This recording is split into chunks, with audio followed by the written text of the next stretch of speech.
जो गुरुगम है, जो गुरुमुख है, वही इसको चिन्हता है। और वह गति मुक्ति जो बाहर के प्रयाग में स्नान करने को कहा गया है, उसका मकसद इतना ही है कि ये तीन प्रयाग जो नाड़ियों का संगम है, यहाँ अपने मन को लगाओगे तो मन बंधन से मुक्त हो जाएगा। देखो उसके लिए लिखा हुआ है अपने भीष्म पितामह जी के लिए कि वो 6 महीने तक सरसैया पर रहे।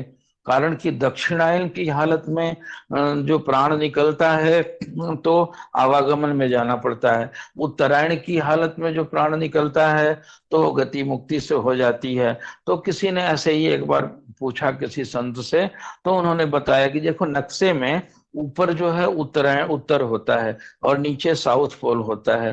तो उत्तरायण का मतलब ये नहीं है जो यहाँ दाएं बाएं पूर्व पश्चिम और उत्तर दक्षिण करते हैं।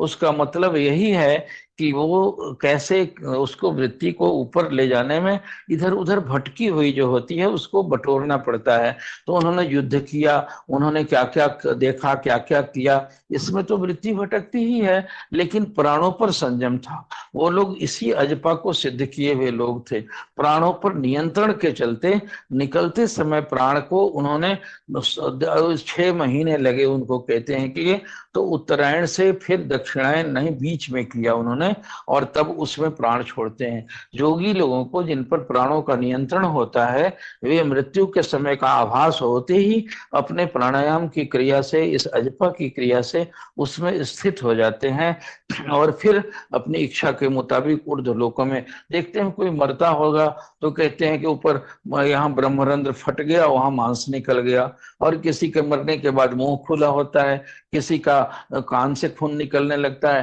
किसी की आंख से खून निकलने लगता है, किसी के नीचे के अंगों में वैसे स्राव होने लगता है। तो इसका मतलब है कि उसकी वृत्ति वहां अधोगम अधोमुखी है, वो सांसारिक है।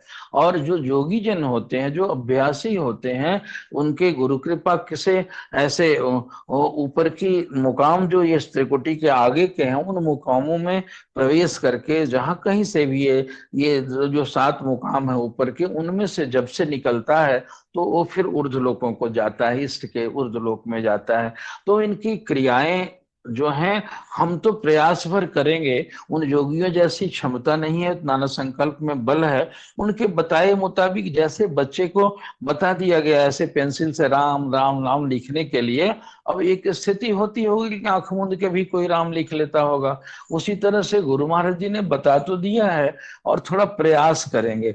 तो प्रयास के लिए क्या कहा जाता है कि जैसे बच्चे को एक खिलौना दे देती है माता, और वो खेलने लगता है, और माता तब तक अपना काम करती है, लेकिन उस खिलौने को ही खेलता रहे तो माँ अपना काम करती रहेगी।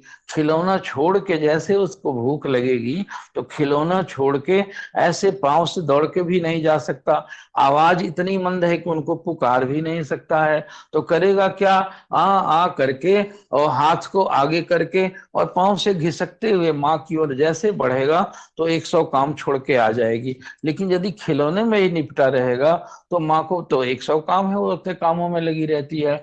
उसी तरह से भक्त और साधक को संसार की जो भी सुख सुविधाएं भगवान ने दी हैं,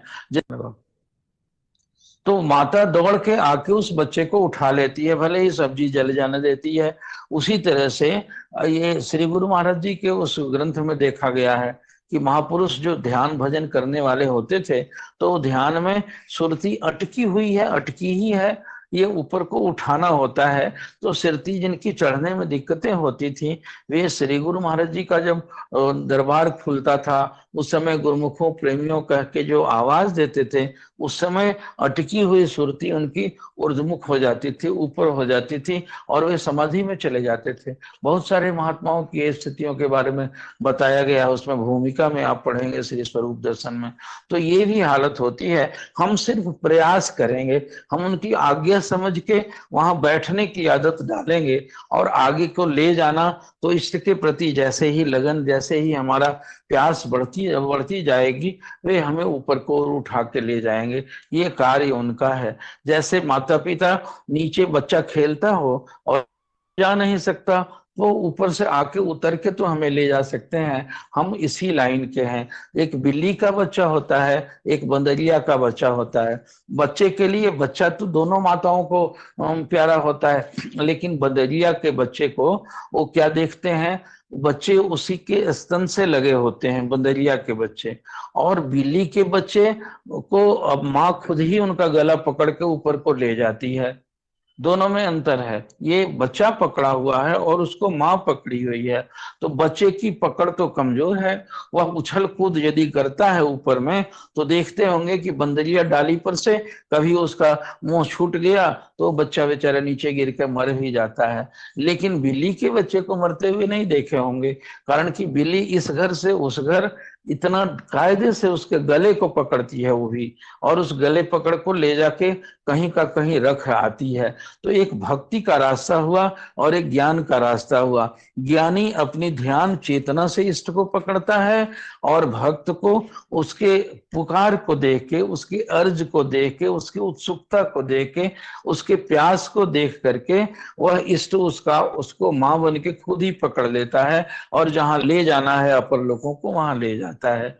तो वो बंदरिया चूंकि माँ है, वह छोटे छूटेगा भी नहीं, और उसको दांत गड़ाएगी तो दांत भी नहीं गड़ेगा, कारण कि माँ तो पूर्ण सावधान है।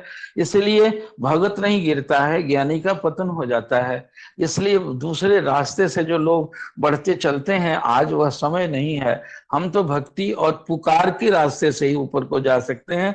हम पुकारेंगे, और उस पुकारों में पुकारते तो हम सब हैं, लेकिन पुकार हमारी पवित्र नहीं होती है। पुकार उनकी कृपा के लिए हो, उनके लिए हो। रविया एक संत हुई है, मैं अपने गुरुदेव से सुना करता था कि रबिया एक स्त्री संत हुई है जो मुसलमान थी। वो तो एक बार दो लेके मसाल को वो बाजार में घूमती फिर रही थी। लोगों ने कहा, माता ये क्या कर रही है, दो दो मसाल आज सवेरे सवेरे लेके क्यों घूम रही है? तो उसने कहा कि ये दो मसालों से एक दोजक को और एक बहिश्त को, एक स्वर्ग और नर्क दोनों को फूंकने जा रही हूं मैं। उन्होंने कहा, ये तो कुदरत की व्यवस्था है, आप ये क्या करने लगी हैं? कहा कि हाँ, इन दोनों के चलते ही साधक या तो स्वर्ग के लालच से भजन करता है, सेवा करता है, या तो नरक के डर से करता है, और दोनों से इष्ट से छूट जाता है वो। इसलिए ये दोनों दुई को हटा दूंगी, ताकि साधना में सीधे मालिक के लिए ही किया करे वे। तो इस तरह से संसार की बातों के लिए हमारी सेवा में ढूंढना चाहिए। हमारी सेवा, प्रार्थना और पूजा जो है पूर्ण रूप से निष्काम है कि नहीं है। हम किस तरह से हम सेवा भी करते हैं तो वाहवाही खोजते हैं, जरा कोई प्रतिकूल बोल देता है तो लो तुम करो, हम नहीं करेंगे। ये तो क्या हालत हुई फिर? ऐसे स्वाद आएगा तो छोड़ेंगे हम उसको।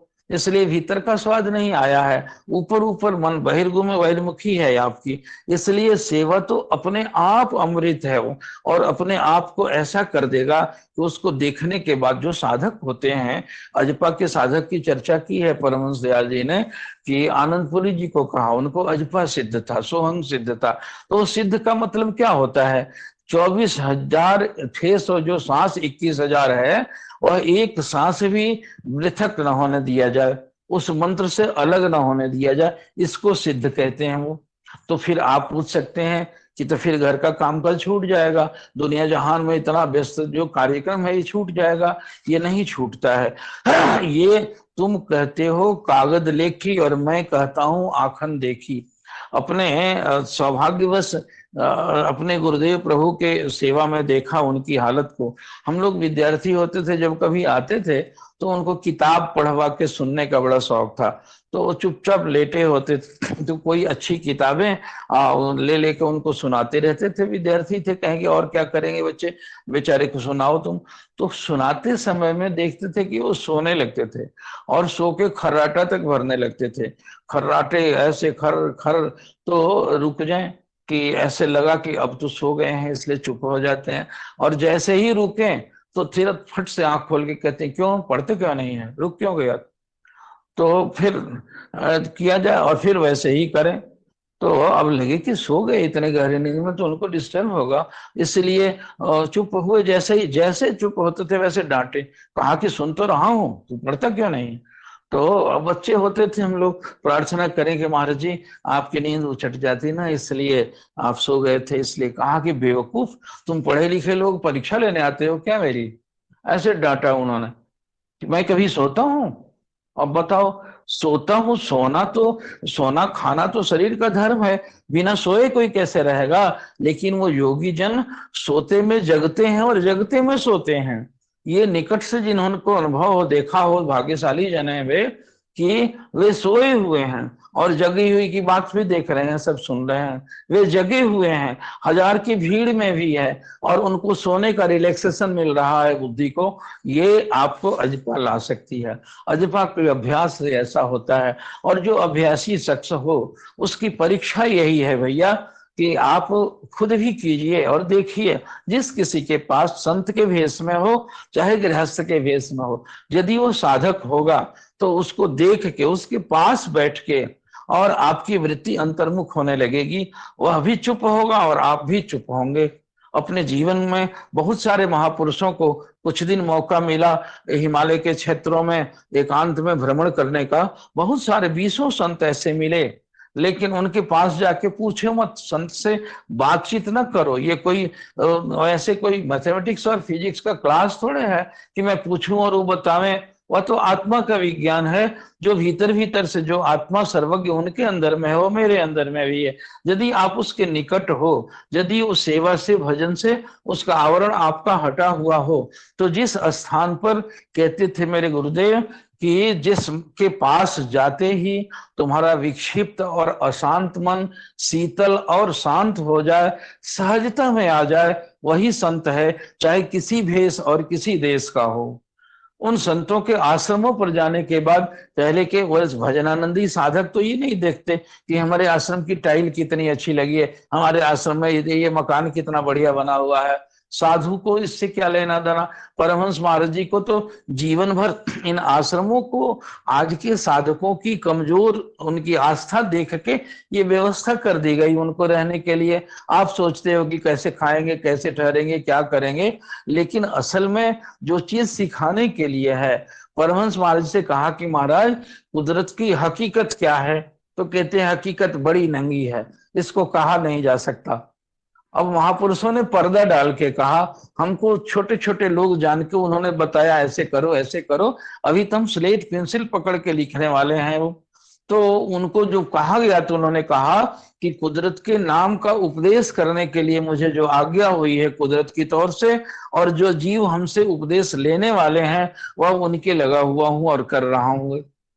तो वे तो एकदम, उनका हर स्पंदन जो है, उनकी हर क्रिया प्रक्रिया जो है, वह कुदरत से प्रेरित है, अपने इष्ट से प्रेरित है। इसलिए उनको आवश्यकता नहीं, वे तो सहज आत्माराम बन के रहे और कितनों को हिला दिया। संसार हिल रहा है। स्वामी राम ने कभी अमेरिका के एक लेक्चर में कहा था, और लोग उत्सुक थे, उन्होंने पहले ही कह दिया था कि एक वाक्य बोलूंगा और उसके बाद उतर जाऊंगा। लोग सोचे कि घंटों प्रवचन करने वाले राम, जिन्होंने हिला दिया, जिनको कहा गया living Christ has come to America, कहा कि ये जिंदा होके ईसा, जो उनके इष्ट हैं ईसाइयों के, वो कहते हैं कि ये हिंदू सन्यासी के रूप में तो जीवित होके आ गया। और उनके फेयरवेल में इतना बड़ा इंतजाम किया था लोग। लेकिन उन्होंने ये कहा कि बस एक ही वाक्य बोलूंगा। उन्होंने, सबको उत्सुकता थी कि क्या एक वाक्य बोलेंगे, और वह बोला क्या कि जिनको विषय नहीं हिलाते वह विश्व को हिलाता है। जिनको विषय नहीं हिलाते वह विश्व को हिलाता है। और कह के छोड़ के उतर गए। और वे महापुरुष कि विषय ही तो हिलाता है। विषय 5 हैं: शब्द, रूप, रस, गंध और स्पर्श। ये पांचों की 5 इंद्रियां हैं ये।